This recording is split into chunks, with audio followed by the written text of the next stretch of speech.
All right. When Call of Duty took itself seriously, Search and destroy. what we used to have, we had faction-based characters, announcers, and spawn themes. Let's do this. Task Force 141, one of several factions of Modern Warfare 2, 2009. You're the last one. Complete the mission. Good job, team. Get ready for the next round. Against a lot of what we know now. AK-47. Follow the queen. Yeah. I heard about that skin. Yeah. And can't you play as, like, Kevin Durant?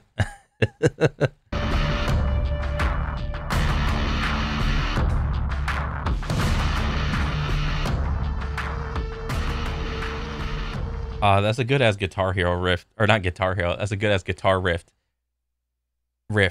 I think I still have that song on my playlist somewhere. On my Spotify playlist. Because it's just like a... It's like a great idle... just... thing to just listen to in the background. There used to be a time when Call of Duty got made fun of for becoming too Hollywood, kind of like the Michael Bay of video games. But at the same time, I was there for that. A lot of the talks of like what's happening around Call of Duty, and it was like it's too handholdy. It's simply a hallway. You go from point A to point B, and shit just happens around you for the sake of it looking cool, and it's not like an accurate depiction of what real war looks like. It's like, yeah, no shit, it's a fucking video game, dude. There's nothing wrong with that. If I wanted to play a military sim game, I would go play a military sim game. Call of Duty is not realistic, despite its modern, current day efforts to try to appeal and feel realistic. it was still serious and did its own thing very well. The story and theme it was trying to convey felt more grounded, or at least it felt more impactful. Bro, I'd honestly be curious to see like what the concurrent player numbers are, like on a day-to-day basis. Is it going up? Is it going down? Like what? What's up? What are we doing? And like since they released all those like redone like Call of Duty servers or whatever, like how like what are the player populations of the old servers? Like granted they just like cleaned them out or something, but there's probably still cheaters like rampant in each respective Call of Duty game. I'd just be curious to see like what people's opinions are of like modern day Call of Duty. You're only as good as your last game. Like since Modern Warfare 3 was a flop, did everybody just go back and play like the older ones, or what's up? Because like Call of Duty's like what released every 2 years now. Ooh. And then when you went into multiplayer, it felt connected. You weren't worried about seeing a few Nicki Minaj's running around, and instead, it was just two armies fighting each other in a location that made sense for the most part. Sure, none of what I will talk about will affect gameplay. Doesn't affect how well the game runs. And it sounds like a stupid thing to gripe about, right? But there's nothing wrong with preferences. That's something we should talk about when it's the game we get to enjoy after all. Call of Duty has changed things. Dang, look at this. This dude's got like lightning and shit. Blue lightning. No doubt. Blue. I wonder how much this costs. You know what's so sad when like is there like a price tag somewhere? Oh, the Thunderfront Reactive Surpack View Bundle. Okay, so it is a bundle thing. It is you pay money for it. It's so sad that that's the first thought process that I have when looking at a skin in a game. Oh, how much does it cost? Oh, not, oh, how do I get that in game? So sad. Things that I think just give it a silly look and atmosphere. And this falls mostly in the multiplayer, but a little in other modes too. You know what the funny thing about that skin is? Since most players that play like FPSs in general, they tone the fuck down all their settings, so the game looks janky and simple to get like performance, like squeeze every last frame out of it. So even though the skin it looked like that with like blue lightning everywhere, it probably looked even shittier because most FPS players just crank all their settings down to low because they don't give a shit how pretty the game looks. They play for performance. No one disagrees when the highest priority should be set on making the game satisfying to play, but with each video game that is successful, it typically has a charm that makes the game feel more proper. If you were to boot up Modern Warfare 2, the original one, and you just sat there in the menu for a little bit, Yeah. what type of mood does it put you in? That's a good ass mood. For me, Bro, like just this old screen. I know this is like the new one, but or is this the new one or is this the old one? I don't know. It looks very fresh, so I would say it's like the remastered one or whatever. But whenever I sat down to do this, it was like very foreboding, very serious. It's like, okay, I'm getting into like the zone. You better get ready to put on like the veteran version of all the Spec Ops and start cranking these out with your boys. I'm thinking, yeah, this is Modern Warfare. Yeah. You can identify it by its music, the background, and the images correlating to each mode. Then when you think back on each game, you remember it by what was conveyed. Modern Warfare was exactly what you would think. It was a modern take on war, and you got that feeling throughout every single mode you Dang, look at the FOV on this thing. You can't even see the dude's arm right here. God dang. played. What I'm trying to get at is a theme, a unified theme.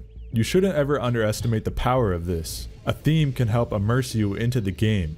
I for sure want to be immersed, don't you? Yeah. Jumping around from campaign to Spec Ops to then multiplayer, it all had a similar look. The battlefield of an army against another army helped immerse you into the game. Yeah. You were just another soldier, not an operator fighting other operators. Yeah, that is kind of funny when you put it like that. Soldier versus soldier instead of operator versus operator. It's like they're over the course of COD, certain things have just been getting like more and more diluted, it seems. Like the names of the soldiers, like they're no longer soldiers, they're just operators. Like everything is purposely being like vague about titles, about I don't know. It's whatever, man. Especially a Nicki Minaj operator. Her being in Call of Duty kind of just lives rent-free in my head at this point. Yeah. I I mean, it's all right though. I mean, if you like it, if you like 100% like Nicki Minaj and you like pay for the skin and whatever, I mean, it's fine. It's you could do whatever you want, but you can't sit here and tell me that it's like seeing Nicki Minaj in like a war theme is like not immersion breaking. for one prefer playing as soldiers that I don't know anything about, but have a cool aesthetic to them. I definitely don't mind campaign characters being in there either, but I think it's much better when everything just makes sense. Playing as specific armies against other armies isn't just all about their character look either. It can leak into several elements, one of those being the announcers. Bro, the amount of passion that dude put into that voice line is so high. It's crazy how good that line is. Do you remember when each faction would have their own announcer and actually sounded like they belonged there? Yeah. Some would give their heart and soul into the callouts. We've been EMP'd! Electronics are down! The enemy's taking our flag! Friendly Predator missile incoming. Friendly AC-130 in the air. Enemy AC-130 above. Mission failed. We'll get them next time. The battle is lost, but the war has just begun. Tactical nuke inbound. No! They've captured our flag! Enemy has all positions! Fight back! Counter UAV up. They're blind. Enemy AC-130 above! No! They've captured our flag! I used to love Bro, those are all like good lines, dude. hearing the announcers from every game because they fleshed out the atmosphere of each match. To help maps feel more unique, there wouldn't be just any random faction thrown in. It would be a more proper faction for the map that made sense. Free for all! Free for all. Free for all! And the games would typically have several options to select from when it came to maps. You look at a game like Black Ops 1 and you have several different options that would change dependent on the map you played. The soldier you specifically played as was determined by certain perks you had selected. But what do you see when you browse through all of these characters? Bro, is this the original like Call of Duty menu? They all make sense. They fit the theme, and they look like real soldiers. You had 6 different factions with some variety when going between different environments. There also used to be different music themes when starting a match. Search and destroy. Jesus, that was the like one of the soundtracks, bro. There's like that guitar is so heavy. Search and destroy. Wasn't it in like Modern Warfare 2? Didn't they get Hans Zimmer to do that soundtrack? Like, come on, it's Hans. That guy is goated. All right. Search and destroy. Search and destroy. Bro, it sounds at times like they could have probably got like Mick Gordon to do some of these. I'm not even sure if Mick Gordon did any of these, but with like how heavy the guitar and shit is, like, god dang, that shit's heavy. Even if you didn't think much of this while playing, you could just feel the difference when hopping between the older Call of Duty games to the newer ones. There just isn't sense of this anywhere in the multiplayer. All random operators that make the game look like one big giant ad. I understand microtransactions are a thing, and that's a huge way companies make their money, but what's stopping them from having boundaries in what they make? Instead of releasing Homelander, release some cool Ranger or anything that fits the theme of the game. Multiplayer used to mold into the theme. Now you jump into it and it's all a jumbled mess of random things. Call of Duty is about war and the events from them. It used to be about committing to a theme and staying true to it. If it was World War II, then you would get a darker horror take on it with something like World at War. If it was during modern times, then we would be seeing higher stakes with more advanced weaponry. Bringing back the aesthetic would help change the tone of the game and give it a true theme that it could be known for. What about zombies? For a mode like zombies, you could easily think that would be crazy to throw into a Call of Duty game displaying the brutality of World War II. It doesn't make sense, it isn't realistic, but it also used to stay true to itself. It was when I discovered this mode initially in Call of Duty, I was like, there's no way that this is actually a thing. Since, I mean, a COD didn't establish its like reputation really at the time when I was, I don't know, 12, 13, 14, 15, around there. Like, Call of Duty didn't have its reputation really, or at least in my eyes. So when I first played zombies, I sucked at it. I could only get to like wave 5 or whatever. But then, you know, more and more of my friends were like started playing it, and they're like, oh, it is like PvE. It's, you know, you gotta like learn how to like corral the zombies and loop them around like a big ass hallway, a couple doors and whatnot. Slowly upgrade your guns and whatnot. And I thought this was like a cool concept, but I just sucked at it. Was its own universe after all, and it did take itself seriously. Zombies as a mode was something different. It wasn't replacing anything and didn't derive from the experience of others. Multiplayer would still play the exact same, and so would campaign. Nothing would ever really bleed over to those modes. But you could also say that there was an invasion in the mode of zombies. The invasion of operators that seemingly have less soul than a basic soldier or character. Is this like Modern Warfare 3? There's no way. There's no way like this is, I mean, it says soap, but this does not look like, this looks like Mr. Potato Head soap.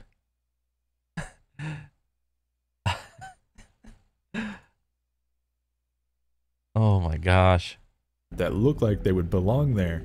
The campaign has started molding into zombies with all our characters being in the universe now. Nothing feels unique anymore. It all is starting to feel overwhelmingly generic. Well, one of the reasons it feels generic is because there's been like umpteen versions of Call of Duty that have been released over the past like 15, 20 years, dude. For a good stint, you know, COD was like a yearly thing. It's like, and you got to change the theme up every year. This studio has this style of COD. That studio has that style of COD. And when it gets released like year after year, yeah, it gets boring. I mean, much the same way that sports games get released year after year and seemingly almost no changes are made, but yet still gamers still buy like the most current version of FIFA whatever, of NFL whatever. That's pretty much where I think Call of Duty is at. The gameplay is an entirely different beast, But when we talk about its charm with each game's theme, a lot of it has just become bland and doesn't make any sense. It may seem like something small, and it's definitely something not a lot of people would care about, but it does make a bigger difference than lots would think. You can make fun of older Call of Duty all you want, but it used to have themes that it stuck true to. They were serious about displaying different eras of war, and when it came to alternate modes such as zombies, they approached it as its own thing. Booting up a Call of Duty game used to come with a distinguishable look that you could quickly identify it by. That would be carried throughout in several different ways. But the part where COD can still be considered serious would have to be only the campaign at this point. The story for the and even then, the most recent one has dropped the ball immensely. the most part is still serious, and basically the only mode that I think actually takes the theme of the game seriously. I still get immersed into the experience, and it feels Yeah, immersed for what? A whole like 4 or 5 hours, and then you can, and then you can go make lunch, and then you're good. proper. But there is something you could pick apart from it. Everything can feel too hero focused. There was moments where you would again just be another soldier. You could be anyone and you jump into their perspective as they fight through the events of the game. There was a balance of this. The storytelling often had you jumping from character to character to eventually lead to the ending of the game where everything would unfold. It had a certain way about it that made the story feel more grand in scale. Like these events were truly more than just our main cast of characters. It made characters like Ramirez become a living legend amongst fans even though he was a silent protagonist with little backstory. But it also had guts. Things like gore and torture scenes like in World at War. And it was like tasteful gore, you know? Like the camera could have been like on the other side, like right here looking that way. Or like they could have done like a close-up of like the knife going in and him doing it, but they didn't, you know? They had to be like iconic with it. You know, you have like this light that's right there casting a shadow. And you had this whole shadow thing going on, and then you get to actually just see it, but you don't see it directly. It's like indirectly. You don't see like you don't see the knife going in and doing all that noise. It's like, it's tastefully gory. It's not like Doom Eternal where you're just running around blasting zombies in the face and tearing their spines out. Makes the game feel more serious. A mission like No Russian left impacts on the players and went as far as being controversial in the media. Things like that set the dangers in a story and makes a villain someone to not take lightly. Plot armor on characters also plays things too safely and doesn't present any danger to our cast if we always know they are going to end up surviving it. I think that, in a way, has creeped into the game as well. But when Call of Duty took itself seriously, it was able to captivate gamers across all modes they would play. It stuck to its guns and made games that were fondly remembered by the charm it provided in each of its modes. Although this may not be a big concern, it's not something to forget, and I think it's fair to be vocal about. If it wasn't for an overlapping theme, I think older Call of Duty games would have had a hard time going down as being iconic. Yeah. Dang. That's a good ass vid, dude. I'm a fan. I like it. Yeah, I mean, as far as like modern Call of Duty, I am not really a fan anymore. I'm over it. It's done. That community is its own bubble. I try to stay away from it, whatever. But it's still nice to look back because the older games do exist, and it's not like they're deleted from history. Like they're still there. They're still good. They're still, at least the campaigns, like the campaigns are still like worth playing, even on like normal, just to get like a Michael Bay style of like hand holdiness to it, you know? So I mean, yeah, yes, they did take themselves seriously, but not so much anymore. But yeah, it was a good video, man. I loved it 100%. I want to see more, but that's pretty much it for me. I'll catch you guys on the next one. All right, later.